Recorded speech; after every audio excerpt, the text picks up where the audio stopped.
আসসালামু আলাইকুম ভাই, এটা কি করতেছেন? লাড়তেছেন তো দেখতে পাচ্ছি। এটা কি আপনার মাছের কি এটা? মাছের আঁশ। এই মাছের আঁশ দিয়ে কি করবেন? ভাই বিভিন্ন শিল্পকর্ম চলে। শিল্পকর্ম যেমন? যেমন ভাই চুমকি বানায়, তারপর ক্যাপসুল বানায়। চুমকি বানায়, ওষুধের ক্যাপসুল বানায়। আচ্ছা আচ্ছা আচ্ছা। এটা আপনারা কি হিসেবে বিক্রি করেন? ভাই কেজি কেজি কত? এই 50 টাকা 60 টাকা।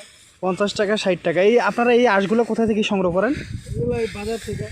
বাজার থেকে সংগ্রহ করেন। যখন সংগ্রহ করেন আর কি, এগুলো আপনারা কি হিসাবে সংগ্রহ করেন? কেজি দর হিসাবে নাকি? না, এগুলো আমরা সংগ্রহ করি আপনার ওদের মাসিক একটা অ্যামাউন্ট দেই। আচ্ছা, মাসে এটা অ্যামাউন্ট দেন না?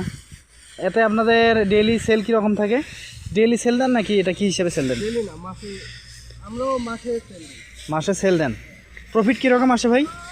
প্রফিট মোটামুটি 40-50। 40-50 না? ও, এখানে উদ্যোক্তা কে কে আছেন? উদ্যোগটা এখনো আসে নাই।